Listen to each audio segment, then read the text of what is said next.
killing at least 50 people nationwide. Around the Buffalo area in western New York, at least 30 people have died. President Biden approved an emergency declaration allowing federal support for the state of New York. Peter O'Brien has the story. The temperature may have risen in western New York State, but it remains freezing and another meter of snow fell overnight. The city of Buffalo is still under a driving ban, a rule which authorities despair is not being respected, causing further accidents. Stories continue to emerge of people trapped in their cars, and the death toll from the state's blizzard of the century continues to creep up.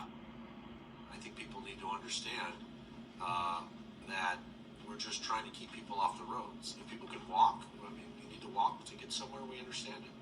But you just going, there's people joyriding just to see the snow. I mean, why?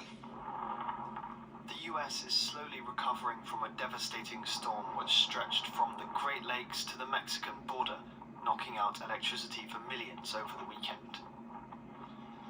Air travel remains particularly disrupted. She just told me canceling and nothing is going out for the next 3-4 days. We were on the plane for about 3 hours before they deplaned us and canceled our flight, and then our next available flight is December 30th, but we're trying to fly standby today. Southwest Airlines has cancelled by far the most flights, scrapping more than 12,000 since Friday and thousands more over the next couple of days. This was called unacceptable by the US Department of Transport, and President Joe Biden warned that airlines would be held accountable. What is going on right now are plows are clearing the roads so that they don't have to, if rain does come down, these roads aren't packed and flooding doesn't occur. They are strategically clearing out certain areas where they know that flooding happens, because we are getting rain over the next few days, to make sure that it doesn't flood, because we've had snow before and then the rain comes and then it floods and you're left in a horrible situation. There's so much ice still on the road, so thick layer of ice right over it.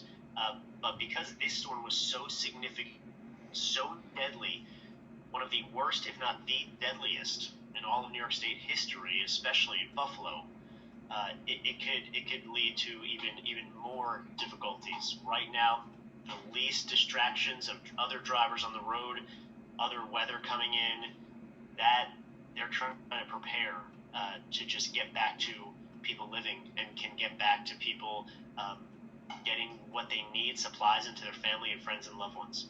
Dubbed the blizzard of the century, at least 50 people die across northeast states due to sub-zero temperatures. President Biden approves an emergency declaration allowing federal support for the state of New York.